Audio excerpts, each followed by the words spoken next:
আসসালামু আলাইকুম। আশা করি সকলে আল্লাহর অশেষ রহমতে খুব ভালো আছেন। আমি আলহামদুলিল্লাহ খুব ভালো আছি। আপনাদের সাথে আছি আমি প্রিন্স ফরহাদ। খুব গুরুত্বপূর্ণ কয়েকটি কথা বলবো, এই কথাগুলো গুরুত্ব সহকারে গ্রহণ করবেন। এক ভাই আমাদের প্রিন্স ফরহাদ ইউটিউব চ্যানেলের একটা প্রোগ্রামে তিনি কমেন্টস করেছেন যে ভাই, আপনার প্রোগ্রামের অনেকগুলো কমেন্টস দেখলাম, সবার একটাই সমস্যা, ওই যে টাকা হইলেই আবার ডিপোজিট করে খেলা শুরু করে।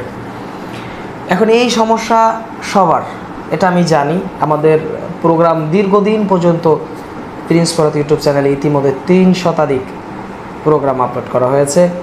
তার মধ্যে প্রায় 10,500, 11,000 থেকে একটু কম, 10,500 একটু বেশি মানুষ এই অনলাইন জুয়া থেকে ফিরে আসছে আলহামদুলিল্লাহ।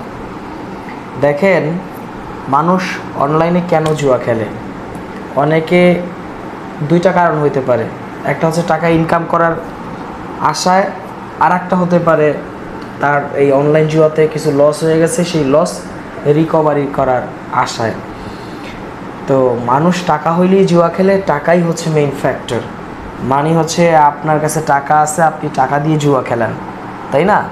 এখন আপনি টাকা দিয়ে কেন জুয়া খেলেন? তার আপনার কাছে টাকার কোনো মূল্য নাই, টাকার প্রতি মায়া মহব্বত আপনার কাছে নাই, যে কারণে আপনি টাকা দিয়ে জুয়া খেলতে পারেন, টাকা দিয়ে নেশা করতে পারেন, আপনি টাকাকে নষ্ট করে ফেলেন। কারণ আপনি টাকার মূল্যায়নটা বুঝেন না, এই কারণে টাকা নষ্ট করে আপনি মানুষের ধারে ধারে খুব ঘুরেন। এরপরে একটা সময় গ্রাম ছাড়া হয়ে যান, ঋণগ্রস্ত হয়ে যান, তখন বুঝেন যে টাকা আসলে কি।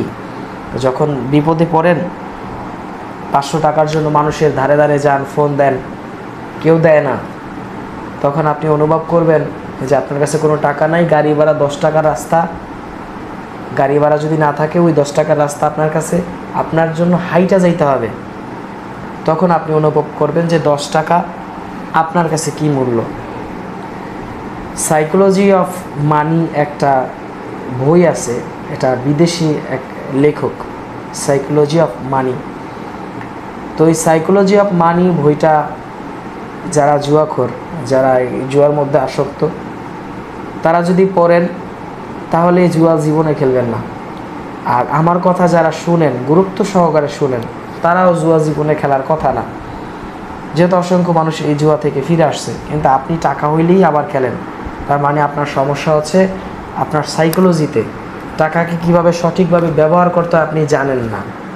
বিষয়টা বুঝতে পারছেন? টাকা হইলেই আপনি জুয়া খেলেন। যেহেতু ভাই কমেন্টস লিখেছেন, আমরা অনেক কমেন্টস দেখেও প্রোগ্রাম আপলোড করি, অনেক কমেন্টস থাকে, গুরুত্বপূর্ণ কমেন্টস, সেগুলো নিয়ে কথা বলার চেষ্টা করি।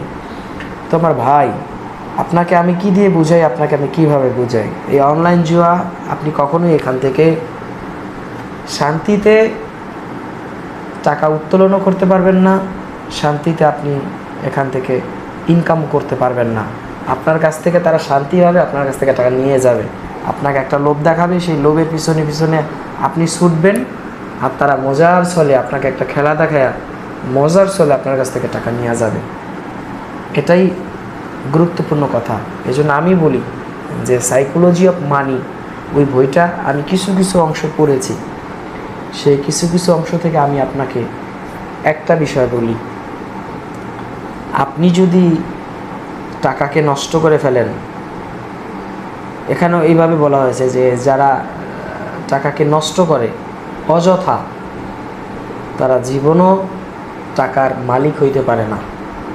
আপনার অপ্রয়োজনীয় কিছু আপনি কিনা টাকা নষ্ট করলেন। কে কয় টাকা ইনকাম করে সেটা দেখার বিষয় না, কে কয় টাকা নষ্ট করে সেটা হলো দেখার বিষয়। বিষয়টা বুঝতে পারছেন? যদি আপনি টাকাকে নষ্ট করেন অযথা, তাহলে আপনি জীবনও টাকার লাগুর পাইবেন না।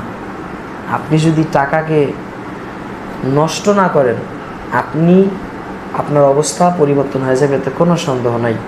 সাইকোলজি অফ মানি বইয়ের একটা পার্ট আমি আপনাকে বললাম।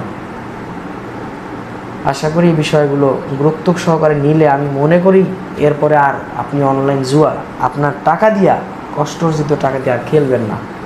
এটাই হওয়া উচিত। সকলে ভালো থাকবেন, সুস্থ থাকবেন। আল্লাহ হাফেজ।